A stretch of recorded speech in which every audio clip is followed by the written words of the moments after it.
Hello and welcome to vlog number 131.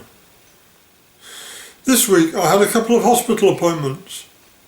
The first of these was a physiotherapy appointment using a motorised exercise bike to help counter the muscle weakness in my legs and, hopefully, reduce the motor symptoms of my PD.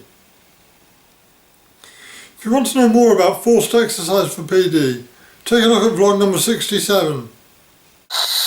I've been asking for more of these sessions since my last referral ended in February this year. The physiotherapist recommended that I ask my Parkinson's nurse to refer me for another series of appointments because that would be easier and quicker than asking my doctor for a referral. So I dropped her an email requesting this. 2 months later, having heard nothing, I sent her another email asking if she had made the requested referral and received an apologetic reply saying that she'd forgotten to do so. So here we are, 4 months down the line, with any hope of continuity of treatment dashed. And the first thing that the physiotherapist tells me is that, due to the unavailability of staff, my next appointment will be in 4 weeks' time, by which time any benefit from this week's therapy will be a distant memory. My other appointment this week was with a speech therapist in Norwich. You may recall that I recently went to see the DBS team speech therapist at the National Hospital for Neurology and Neurosurgery in London to have my DBS settings reviewed in light of some speech difficulties that I was experiencing. See vlog number 129 for more details. Unfortunately, the major improvements that I experienced have receded now that the new settings have had time to soak in, and I find myself struggling once more with the strength of my voice and clarity of speech.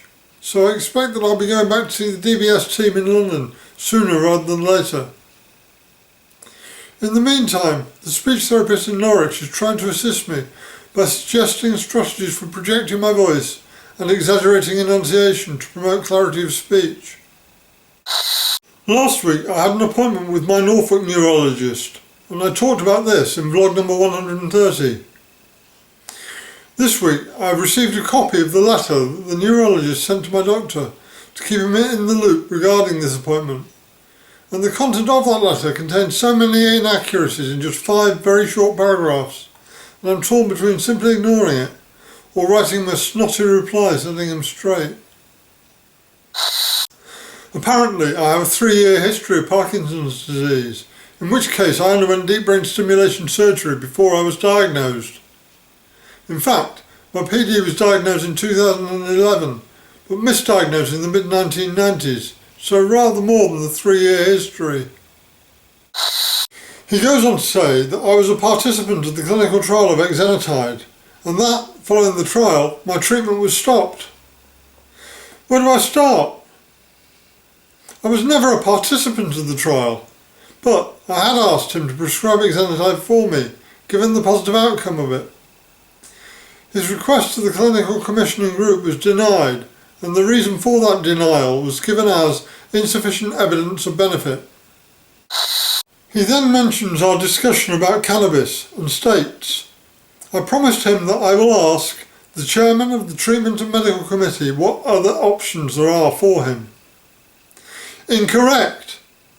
He promised to ask for permission to prescribe medicinal cannabis for me. Finally, he remarks upon my recent trip to London to have my DBS settings adjusted, stating, his tremor has recently improved, as has his speech. In fact, he remarked upon the increased tremor in my left leg, and I told him that it was a trade-off for the improvements in my speech. So, what do you think? Ignore it or set him straight? Thanks for watching.